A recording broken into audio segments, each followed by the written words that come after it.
So we hear a lot today about the promise and the possibilities of big data for deepening our social scientific knowledge and for reforming governance.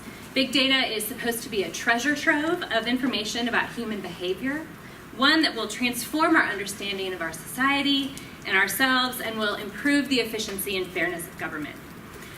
From a historical perspective, the hype surrounding big data is an amplification of the rhetoric of something called the information age, which was a term that was created between the 70s and the 90s by tech boosters that's still around, although now we often talk about living in a digital age. The idea of the information age is that we live in a time of revolutionary transformations offered by information technologies, specifically computers. In the information age, computers actively manage, produce, and communicate information, empowering human thought and action, and transforming society, the economy, and our sense of ourselves. And theorists and historians of technology have, of course, problematized all of these claims. They've also shown how the techno-revolutionary narrative of the information age has affected a lot of sciences, physics, math, biology. Computers as research tools and as techno-revolutionary objects have affected the social sciences as well, but with the exception of a few works in the history of economics and cognitive science, we don't know very much about the intersection of technology and the social sciences. Today I'm going to explore just one point of nexus, how the computer affected the production of knowledge in the field of international relations, and also how the computer affected ideas about how foreign policy should be practiced. My subject is the Crisis Early Warning and Monitoring System, called EWAMS for short. EWAMS was designed by political scientists and computer specialists, first at the University of Southern California, beginning in 1967. And from 1975 to 1982, the project moved to a network of consulting agencies located near the Pentagon. EWAMS was a computerized system that monitored international events in near real time, stored that record in machine-readable code, and forecasted the likelihood that international conflict would break out. It was funded, as you can see, by the Cybernetics Technology Office of the Defense Advanced Research Projects Agency, which is known for high-risk, high-reward research related to defense. Today, I'm going to argue that EWAMS designers saw computers as a means to make international relations research and policy practice techno-scientific and bureaucratic. These are domains that were long treated as qualitative fields. International relations was supposed to be a domain of human experience, judgment, and even careful intuition, both as scholarship and policy practice. EWAMS creators sought to make them into a man-machine system, and gender matters here. This was the era of the man-machine system. Today we talk about human-machine systems. Into a man-machine system that valorized bureaucratic, information managerial approaches to knowledge production and policy action. So I'm just going to tell you a little bit about how EWAMS worked, and then I'm going to flesh out a bit about what the implications of the case are.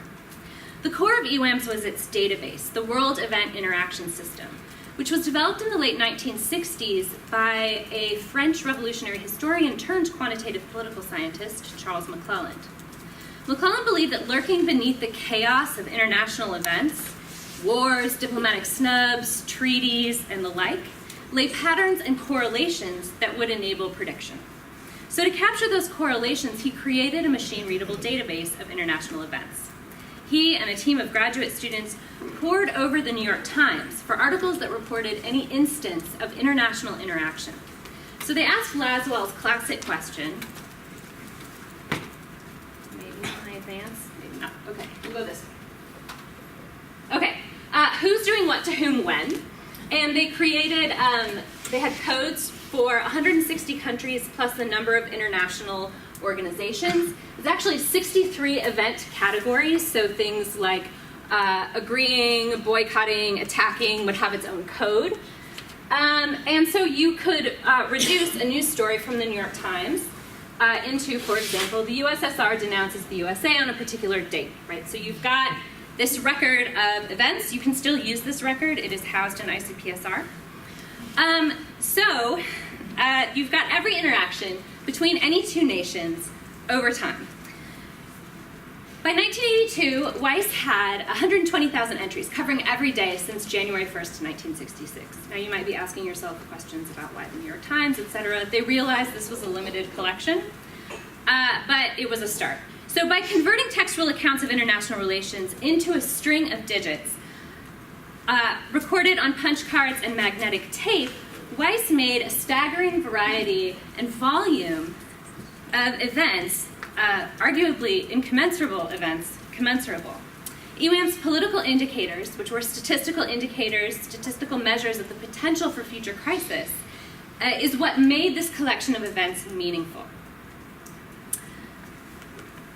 So while experts might be satisfied with raw scores of numbers of conflicts, so some of the indicators involved, for example, they learned that the volume of events, if it goes up between any two nations past a certain point, that signals the potential for crisis. So even cooperative events. So they have a variety of algorithms through which the data is pushed. Now, people who are really familiar with, say, the relationship between the Soviet Union and the United States in 1977 and 1978 could look at these numbers and they would be meaningful. But this system is designed for people who don't have to actually have that much familiarity with the context or even the algorithms themselves. And so, what the researchers did was they pushed all of the results of this information into a set of visual displays, and this is actually cutting-edge technological research at the time. And what they found was that basically, if you convert raw scores to z-scores, anything over 50 with total activity indicated the potential onset of crisis. You would want to correlate that to another algorithm. You're okay here, things aren't looking good here. Turns out that is the coup in Afghanistan. You could also probably figure that out by reading the newspaper. But their goal was to free themselves from having to do that. Okay, so the point that I'm trying to get across here is that you can see, right, the amount of cognitive labor that's being moved in this system from the human to the machine. There's much more that could be said, alas. Researchers used what they called retrospective forecasting, of course, to validate the indicator's reliability and accuracy. And by 1977, they reported that they would have been able to predict the 1968 Soviet invasion of Czechoslovakia, as well as the 1971 Indo-Pakistani War. Now, it's important to consider what this approach to international relations aspired to replace. Like I said, traditional IR scholarship drew from a mix of qualitative areas of study: law, history, government. And its practitioners reached their conclusions largely by interpreting tens of thousands of documents of varying accuracy and reliability, right? That requires a lot of judgment on the part of the scholar. And they believed it was important to unearth the political ideologies, the cultural values, the personal and professional motives that animated national elites and that drove international relations. EWAMS offers a very different vision. Reduced to a few digits, aggregated and reported in statistical probabilities, international research became, for McClellan and other quantitative political scientists, a patterned system. This seemed to dramatically simplify and streamline IR research. Nations themselves, people, cultures, histories could be black box. They didn't matter. All that mattered was what was going on between nations, inputs and outputs. But the fact that this rendered the world in numbers isn't, for me, what's the most noteworthy feature of EWAMS. Numbers were a means to an end that was simultaneously revolutionary and mundane. And that was the reconstitution of international relations as a bureaucratic and information management science. One of the key factors that were motivating the designers of the Weiss database was their sense that scholars and policymakers were buried under what one political scientist called, quote, a daily avalanche of words and paper. For example, in the relatively quiet diplomatic year of 1958, over 4 million pounds of paper traveled by diplomatic pouch, air and surface pouch, between US embassies. And this is just one source of information that you would want to track to see what's going on in the international system. Computers could tame that information overload, and McClellan aspired to one day replace or include in the Weiss database classified cables, intelligence reports, as well as news sources from around the world. EWAMS promised understanding, oversight, and control through computerized information storage, retrieval, and analysis. And this was a scale and depth of oversight that social scientists and policy officials believed that humans alone could never accomplish. In the 1950s, social scientists and technologists compared the information processing capabilities of humans and computers, and the former came up short. They utterly lacked the ability to keep track of large numbers of events or of anything going on for a sustained period of time in a complex system. And they also were terrible at reasoning about the future. So this meant, according to this model of human cognition, that humans could really never understand, let alone predict, international affairs without the aid of computers.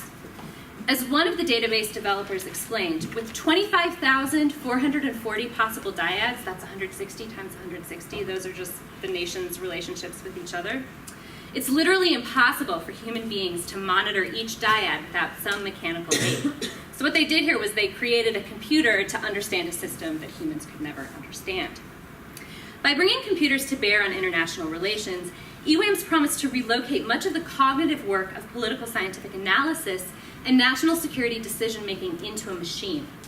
What seemed near chaos when conveyed in prose was actually a collection of a finite number of possible international transactions, 63 to be precise, among a finite number of nations.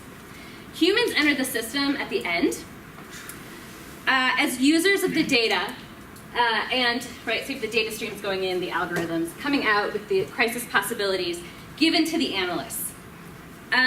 For a time, this system was used in the 1980s by intelligence and defense analysts in the Defense Intelligence Agency, the U.S. European Command, and the National Security Council. But like many social science projects in the Cold War, it did not live up to its hype, and it soon faded from use. EWAMS is an information age example of a broader phenomenon in U.S. history. It's the quest, which is really as old as social science itself, to use social knowledge to create efficient, rational, and technical solutions to political challenges. The desire to bring public affairs under the jurisdiction of apolitical expert knowledge, to depoliticize politics by making political domains technical, has really deep roots in American intellectual life and American statecraft. And the merger of computers and social sciences really deepened and extended those efforts. In fact, McClellan looked forward to the day when the international system itself would run like a bureaucracy. He explained that an optimal system of international relations, quote, would resemble the day-to-day operations of a well-run industrial plant or government bureau. Multitudes of difficulties and problems would be dispatched in the workflow by specialists in handling such business. The organization would be buffered against shock, surprise, and major disruption. So peace would come not from hard-won treaties or nuclear disarmament, but from information management. This is really a revolutionary vision of the result of merging technology and the social sciences. I think the story of EWAMS points to the importance of attending to the role of information technologies, of computers, of punch cards, etc., both as research tools and objects filled with political and epistemological ideals. It's important to note that automation is just one possible response, right, to joining knowledge in the computer. So Fred Turner has done work on the computer as emancipatory in psychology and the arts. Eden Medina has done work on the role of the computer in attempts to build democratic socialism in Salvador Allende's Chile. So this isn't a story of technological determinism. But I think attending to technology is also important in order to understand our contemporary big data moment. So EWAMS has found new life in a DARPA-funded effort to create a global social radar. This isn't a very clear slide, but you get a sense of the ambition with all the words. They're trying to create a global social radar that can predict international crises and advise decision makers on how to alleviate them. This is called the Integrated Crisis Early Warning System. It mines social media, news sources, and blogs to monitor population attitudes, perceptions, and signals of impending conflict. And it benefits from many advances in computer memory and also in automated coding. So ICEU's event database currently is drawn from over 6,000 global news sources, as well as all of this mining of social media. It runs all of this through 80 different computer models that are populated with a variety of social scientific theories about public opinion, group behavior. in order to predict conflict. And Lockheed Martin, who is in charge of it, says that the system has a forecast accuracy of 80%. So there are important differences between EWAM's approach and our present big data moment, but there's a lot that's familiar. Like EWAM's ICUs rests on this techno-utopian vision or a dystopian one, depending on your perspective, in which international relations is a technoscience best accomplished through data collection and analysis, and by minimizing the role of human judgment, experience, and intuition. So the quest to make politics a data science is a hallmark of our big data age, but I think that by attending to the histories of these, and this is just one, and there are so many other places that I think historians of technology and social science can look, we can further untangle the roots and implications of these techno-scientific approaches to both the social sciences and policy. Thank you.